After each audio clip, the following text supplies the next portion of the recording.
सर्वांना नमस्कार. मास्टर विशाल सर या यूट्यूब चॅनलवरती आपलं सर्वांचं पुनश्च एकदा सहर्ष स्वागत. आजचा खूप महत्त्वाचा मुद्दा गेले किती दिवस झालं तरी आपण कॉपी प्रकरणच्या विरोधात सुद्धा आवाज उठवतोय किंवा जे काही समाजामध्ये प्रकरण घडत आहेत ती सगळी तुमच्याबरोबर शेअर करण्याचा प्रयत्न करतोय. कारण की आपल्या यूट्यूब चॅनलला पण स्टार्टिंगला 2 प्रकरणं आपण सुद्धा पकडलेली होती. जिल्ह्याचा जिल्हाधिकारी तिथं असताना सुद्धा त्याला कोणत्याही पद्धतीने त्या मुलग्याला शिक्षा वगैरे काय झालं नाही. अजून सुद्धा तो असाच पद्धतीने रिकामा आहे. कोणत्याही पद्धतीने केस नाही, कुठल्या पद्धतीने गुन्हा नोंद नाही आणि काही नाही आहे, संपला विषय. सो अशीच एक महत्त्वाची घटना आहे ती आज तुमच्यासोबत मांडणार आहे, जी काल घडलेली आहे.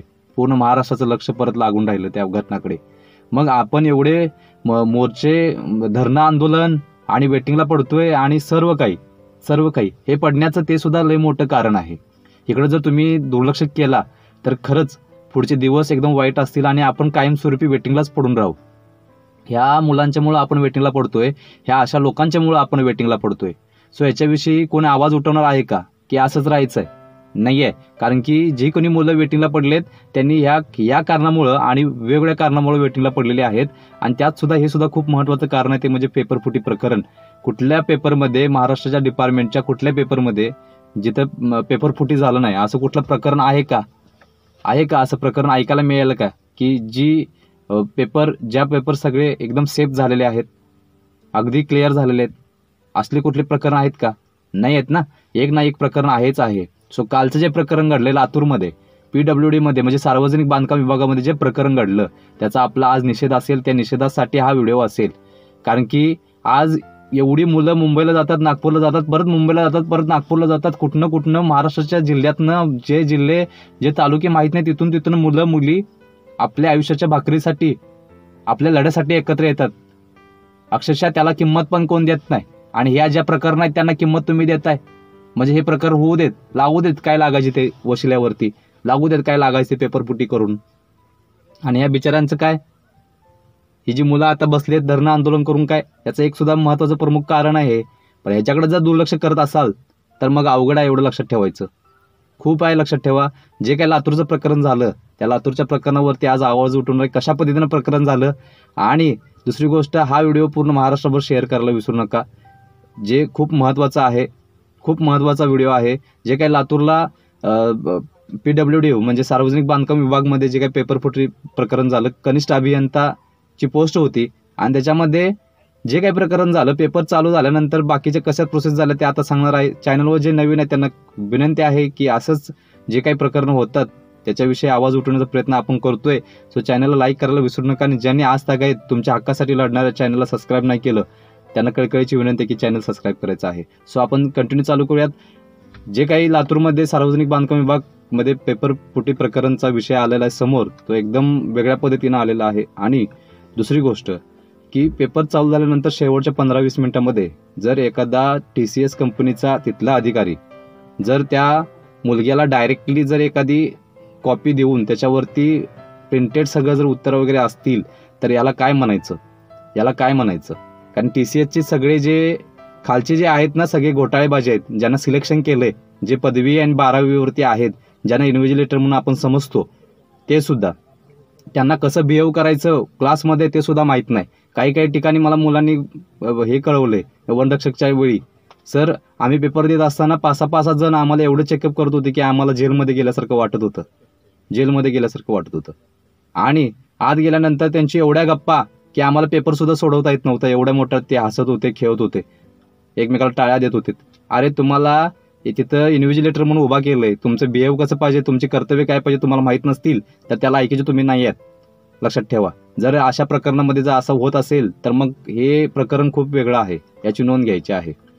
हे बघायला गेलं लातूरमध्ये जे काही पेपर सुरुवात झाला आणि त्यानंतर एका इन्व्हिजिलेटरनं थोड्या वेळातच त्या मुलग्याला हार्ड कॉपीवरती एक प्रिंटेड काय असलेलं सगळं आणून दिलेलं होतं शेवटच्या 15 मिनिटांमध्ये काहीतरी.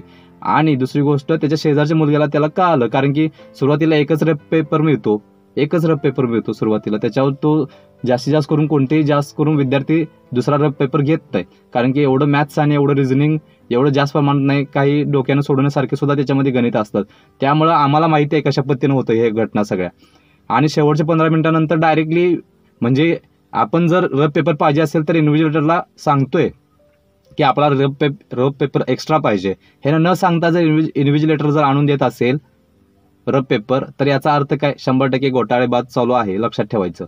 मग ते दिल्यानंतर साईडच्या मुलग्याला का आलं, त्याच्यामध्ये काय ते लिहिलेलं आहे. मग त्यानं लगेच आवाज उठवला तिथंच. लगेच ते कळाल्यानंतर तो मुलगा चक्कर येऊन खाली पडला की आता आपण सापडलोय आणि आपल्यासोबत सगळेच सापडलेत. आता एक वाक्य बोलला असतो त्या TCSचा जो कोण तिथं होता XYZ, पण राहू दे, सोशल मीडियावरती बोलू शकत नाही, लक्षात ठेवायचं.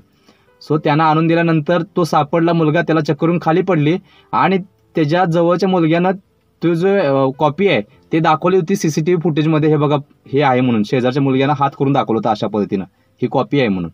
आणि त्यानंतर हे जे इन्व्हिजिलेटर आहेत सगळे पळत आले आणि ह्यांचं पहिलं काम काय पाहिजे, ज्यावेळी आपला विद्यार्थी खाली पडेल त्यावेळी आपलं काम काय पाहिजे, त्या विद्यार्थ्याला घेऊन जाणं पाहिजे ना.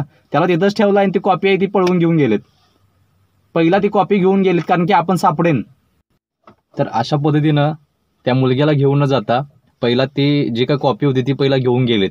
आणि नंतर यांचं प्रकरण वेगळीच. 10 मिनिटानंतर पेपर झाल्यानंतर सर्व मुलांनी आवाज उठवला की हे कसं काय, तर ते म्हणतात तुमच्याकडे काय प्रूफ आहे. म्हणजे एवढं होऊन पण जर ते आपली चूक, आपलं कॉपी प्रकरण ते मान्य करत नसतील तर त्यांची काय मोठी हुकुमशाही कशी असेल विचार करा. डायरेक्ट मुलींना वगैरे म्हणतात की तुमच्याकडे काय प्रूफ आहे. मग त्या मुलाने काय सांगितलं की CCTV फुटेज चेक करा, त्याच्यामध्ये तो मुलगा हात वर करून दाखवतो की यांनी कॉपी केलेली आहे म्हणून.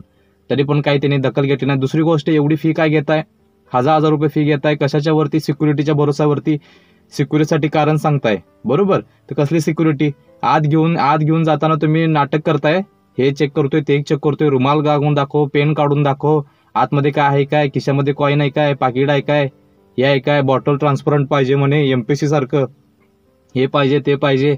आणि हे नाटकं काय तुमच्या आतमध्ये काय, आम्ही काय दूध खुळे येतोय. जे एक्झाम देणार आहे ती सुद्धा 12वी कमीत कमी 12वी पास आणि जास्तीत जास्त उच्च पदवीचा विद्यार्थी असतो, लक्षात ठेवा. आणि तुम्ही पण पदवीधर असतात आणि सिलेक्ट होऊन जाताय त्या TCSच्या ह्याच्यामध्ये इन्व्हिजिलेटर म्हणून. हे कुणाला पण करता येतंय, कोणी पण जाऊ शकतोय, काय विषय नाही. पण ह्या ज्या घटना घडतात अशा घटना चुकीच्या आहेत, लक्षात ठेवायचं. नंतर तिथं पोलीस बंदोबस्त पण नव्हता. मुलांनी आवाज उठवायचा कुणाकडे, एखादा कॉन्स्टेबल तरी ठेवायला पाहिजे होतं ना अशा पद्धतीनं. जर अशा एक्झाम गव्हर्नमेंटच्या जर अशा सरळ सेवेच्या होत असतील तर एक कॉन्स्टेबल तरी एका ह्याला पाहिजे ना, तो पण कॉन्स्टेबल नव्हता तिथे. मग त्यानंतर मग मुलांनी आपापल्या लिंकमधल्या पोलिसांना फोन केले आणि नंतर मग पोलीस आले शेवटी. पण हा एक विद्यार्थी सापडला. असे महाराष्ट्रामध्ये काल किती गोंधळ झाले असतील, कमीत कमी 100 पोरं तरी इझिली सिलेक्ट झाले असतील. जागा काढणार 300, 200, 250 जागा जास्तीत जास्त सगळ्या मिळून. आणि त्यातले जर 100-200 पोरं जर अशी जर वशिलाबाजीने लागली, कॉपी प्रकरण करून लागलीत, तर बाकीच्यांनी मग वेटिंगला राहायचं, मग आंदोलन हाय, मग पेटवायचं सगळं, मग विषयच नाही. पण एवढं लक्षात ठेवा, या मुलांना जर ती मुलं शांत होती, बाकीची जर हे पोलीस भरतीच्या सारखं जर वातावरण असतं ना आता, पाक ते TCSचं झोनच फोडून टाकलं असतं, सगळं झोन फोडून टाकलं असतं झपाझप, वेळ लागणार नाही. त्यामुळे विद्यार्थ्यांच्या मर्यादेचा आणि शांततेचा अंत पाहू नका, लक्षात ठेवा. हे खूप चुकीचं आहे. ह्याच्याविषयी कडक कायदे झालेच पाहिजेत. किंवा आता जो झालाय ना, आता प्रकरण झालं, ह्या प्रकरणापासून सुरुवात करा. सुट्टी देऊ नका अजिबात. जन्मठेप आणि 10 कोटीची शिक्षा उत्तराखंड सारखी कलम कायदा आणा, शिक्षा आणा अंमलात. खेळ बसू दे या गोष्टीला. जागा काढणार तुटपुंजा, फी लावणार ढीगभर आणि विधानसभेमध्ये कुठलेही प्रकरण, कॉपी प्रकरण झालं नाही, काय झालं नाही, हे झालं नाही. आणि आपले आमदार आपल्या पदावरची झटकून टाकतात सगळी घाण. झालं विषय. मग परत पोरं शून्यातनं सुरुवात करणार, परत पोरं वेटिंगला राहणार, परत पोरं आंदोलन करणार.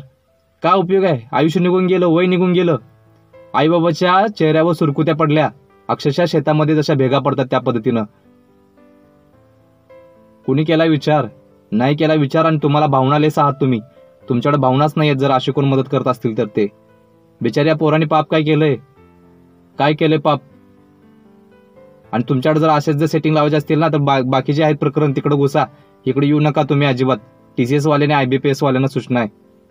या व्हिडिओला सर्वांनी शेअर करा, जेवढं होईल तेवढं शेअर करा. हे प्रकरण जायला पाहिजे, दखल घ्यायला पाहिजे. परत उत्तराखंड सारखी किंवा बाकीच्या राज्यामध्ये जशी काही कलम कायदे तशी येऊ देत जरा, आणि ह्यांची लावू दे वाट सगळ्यांची. काय केले रे बिचाऱ्यांनी त्यांनी. आज वेटिंगवाल्याच्या बाजूने सुद्धा आम्ही सुद्धा उभे आहोत 2-3 केसेसमध्ये. वाईट अवस्था आहे, वाईट अवस्था. रडतात, पालक सुद्धा रडतात डोळ्यात टिप्प घेऊन. सर सपोर्ट करा प्लीज मुलांना. अरे सपोर्ट करतो, पण हे जे प्रकरणात हे थांबायला पाहिजे ना. मग कायमच आपण त्याच्यामध्ये रडत बसायला पाहिजे. कायमच विद्यार्थी पेपर फुटीमुळे आता सगळ्यांना माहिती आहे कसं प्रकरण झालं, तर कुठं कुठं काय काय प्रकरण झालेत. ही काय दूध खोळी नाहीत मुलं आमची.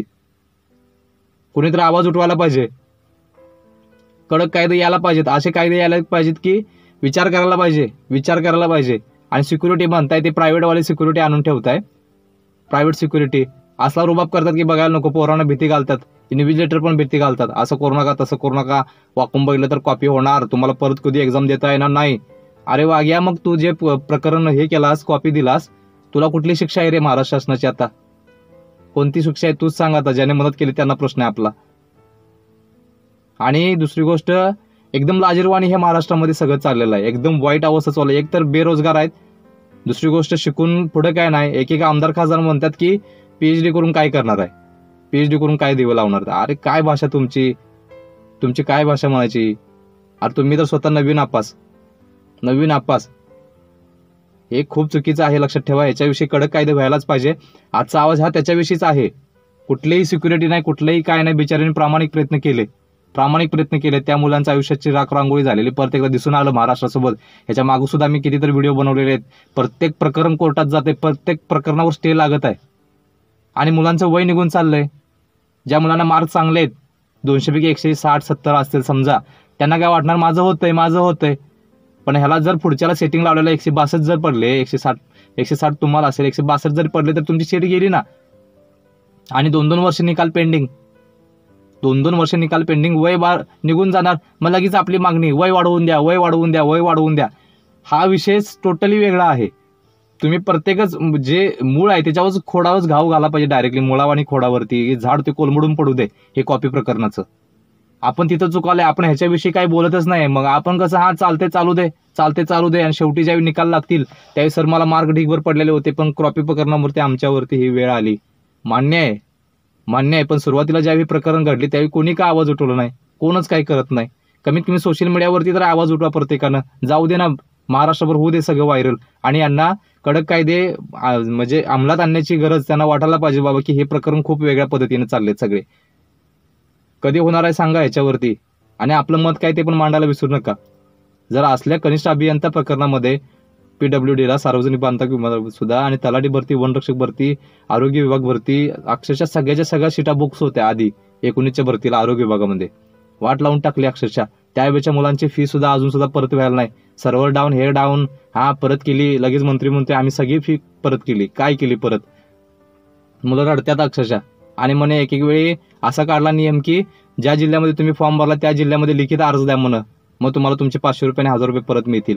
अरे एक जिल्ह्याला यायला तिथं 2-3 हजार रुपये खर्च आहे, आणि 1000 साठी 2-3 हजार रुपये खर्च करून येईल का मुलगा? येईल तिथेपर्यंत? साधी गोष्ट आहे ना.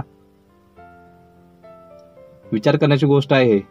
हे कालचं प्रकरण आहे, हे एक सापडलं, पण त्याच्यासोबत किती चेन असतील विचार करा. म्हणजे सगळ्या सीटा तुमच्या गेल्या सीटा सगळ्या तुमच्या. आणि आपण रात्रंदिवस कधी रिझल्ट लागतोय, कधी रिस्पॉन्सिबिलिटी येते, ह्याचं उत्तर बरोबर आहे का, त्याचं उत्तर बरोबर आहे का, ह्याला मला मार्क मिळाला पाहिजे, ह्याला काय करायचं, त्याला काय करायचं, ह्या गोष्टी सगळेजण करतात. पण वरती काय चाललंय बघा जरा, वरती बघा, ज्या सीटा अगोदरच बुक झाल्यात. मग ह्याच्याविषयी आवाज जर नाही उठवला आपण, तर मग हे प्रकरण अशीच दाबली जातात. आणि नंतर आपण वेटिंग. मग आपला आई बाबा मग आपल्याला शिव्या घालत बसतात, एवढं वर्ष अभ्यास करतोयस, तेवढा वर्ष अभ्यास करतोयस, असं करतोय तसं करतोयस, आता बास कर, आता जा शेतात, आता जा MIDCला, तुझी लायकी नाही, तुझे हे नाही ते नाही, शेजारी आहेतच बाबा, तुझं होणार होतं ना रे, काय झालं रे बाबा, लगेच मित्राने आहेतच टोचायला, सगळेजण आहेत. ह्यामध्ये तुमची काही चुकी नाही आहे. यामध्ये हे जे TCS IBPS आहे ना हे, आणि दुसरी गोष्ट जे काही एक्झाम कंडक्ट करत आहेत शासन, त्याला सिक्युरिटी नावाची गोष्ट असते का विचारा, सिक्युरिटी नावाची गोष्ट असते का विचारा. आणि इन्व्हिजिलेटरांचं कर्तव्य आणि कार्य काय हे त्यांना जरा कानात घेऊन साईडला सांगा जरा. नसेल तर पुढचा व्हिडिओ मी पण बनवतो याच्यावरती. जे इन्व्हिजिलेटर असतात ना ऑनलाईन एक्झामला, त्यांचं कार्य काय, कर्तव्य काय ते विचारा. महत्वाचे कशा पद्धतीने त्यांना बिहेव करावं लागतं सेंटरमध्ये हे विचारा त्यांना. लागले लगेच इनशर्ट करून आले म्हणजे विषय संपत नाही बाळांनो. जो कोण टी शर्ट वरती येतो तो सुद्धा उच्च पदवीवाला आहे, लक्षात ठेवा. असं समजू नका त्याच्याकडे काही कमी आहे, असं समजू नका त्यांना काही माहीतच नाही. जर पेटून उठले ना अक्षरशः फोडून काढतील सगळ्यांना फोडून काढतील एका ओळीनं. एकदम वाईट घटना घडलेल्या आहे. या घटनेचा मी स्वतः निषेध करतोय आपल्या चॅनलकडून, आणि सर्वांनीच करायला पाहिजे. कारण की या गोष्टी खूपच वेगळ्या आहेत. एक तर तुटपंच्या जागा निघतात 65-70%, ते पण कमीच. एका ह्याला पदाला 20-20 जागा, 30-30 जागा सगळ्या मिळून काय करायचे? त्या खीर करायचे. आधी तर कोरोनामध्ये 4-4, 5-5 वर्ष भरती निघाली नाही. एवढं जर बॅकलॉग असेल हजारोच्या संख्येनं, तर भरती काय करताय तुम्ही 500 आणि 200 आणि 100 आणि 150? का? फक्त तुम्हाला दाखवायचं विद्यार्थ्यांना की त्यांच्या 1-1 हजार मागं 4-4 कोटी 10-10 कोटी पैसे मिळवायचा धंदा आहे फक्त. बरं, एवढे पैसे भरून तुमची सिक्युरिटी कुठे आहे? कुठे आहे पोलीस बंदोबस्त तिथे? कुठे आहे? आणि सिलेक्शन करून घेता येईल TCS मध्ये, ही जराशी शिकलेली घ्या, जरा अनुभवी एक्सपिरियन्स आलेली घ्या. या असली माकड तोंडी घेऊ नका. आपल्याकडनं जाहीर निषेध असेल ह्या गोष्टीचा, लक्षात ठेवायचं. त्यामुळं तुम्हाला काय वाटतंय हे 100% कमेंट करून सांगायला विसरू नका. कारण की वारंवार आपण आवाज उठवले पण आपली पॉवर एवढी लागत नाहीये, कारण की एकीचे बळ नाही आपल्यामध्ये. त्यामुळे हा प्रॉब्लेम आहे. जरासा आवाज उठवा सगळ्यांनी हा व्हिडिओ व्हायरल करा, जाऊ दे सगळ्यांबरोबर जाऊ दे. लाईक करा, शेअर करा, कमेंट पण करा जोरात. वाचताना सुद्धा सगळ्यांच्या अंगावर काटे उभारायला पाहिजेत. कारण की 4-4 वर्षाचे तुमची कष्ट आहेत रे, त्यांनी एका तासामध्ये गुंडळून चाललेत. मग आपण जर बसलो तर मग एकदम चुकीचं आहे या घटना. सो याच्यावरती विचार करण्याची गरज आहे महाराष्ट्र शासनाला. ह्याच्याविषयी कडक कायदे आणि कठोर शिक्षा, अशी शिक्षा पाहिजे की त्यांना ऐकलं की त्यांना विचार करायला पाहिजे. जर सापडलो मुलांच्या तावडीत अशा पद्धतीनं, तर जो देणारा, घेणारा आणि पुरवणारा सगळ्यांना जन्मठेपण 10-10 कोटीची पनिशमेंट द्यायला पाहिजे, त्यांना दंड द्यायला पाहिजे. अशा पद्धतीने कायदे करा. कुणाच्यात हिंमत होते बघूया मग. कुठलाही आमदार खासदार कोणी होणार नाही. कारण हे लाईव्ह पकडले पोरांनी, लाईव्ह पकडले जे काही बॅच होती तिथे ऑनलाईन मध्ये, CCTV फुटेजमध्ये सापडले. आता काय करणार? ते डिलीट केलं की झाला बदल्या मग सगळा. काय उपयोग नाही सोडा या गोष्टीचा. खरंच वाईट वाटतंय, वाईट की महाराष्ट्रामध्ये अशी लोक आहेत. जरासा विचार करा, सर्वांनी कमेंट टाका आणि या व्हिडिओला व्हायरल करायला सोडू नका अजिबात. हे प्रकरण गाजालाच पाहिजे, अजिबात सोडू नका कुणाला. आणि कमेंट अशा करा ना की लाज वाटायला पाहिजे सगळ्या लोकांना. आणि आपला टेलिग्राम चॅनल आहे, टेलिग्राम चॅनलवरची लिंक ह्या व्हिडिओच्या डिस्क्रिप्शन बॉक्समध्ये देतोय मी. तिथं तुम्हाला सगळेचे सगळे व्हिडिओ अप टू डेटमध्ये येत राहतील. सो तिथं पण तुम्ही जॉईन करायचं आहे. समजा सर्वांसोबत मी असेल, पण हे गोष्टी खूप वाईट वाटतात म्हणून आवाज उठवलेला आहे. सो मी इथं थांबतोय. धन्यवाद.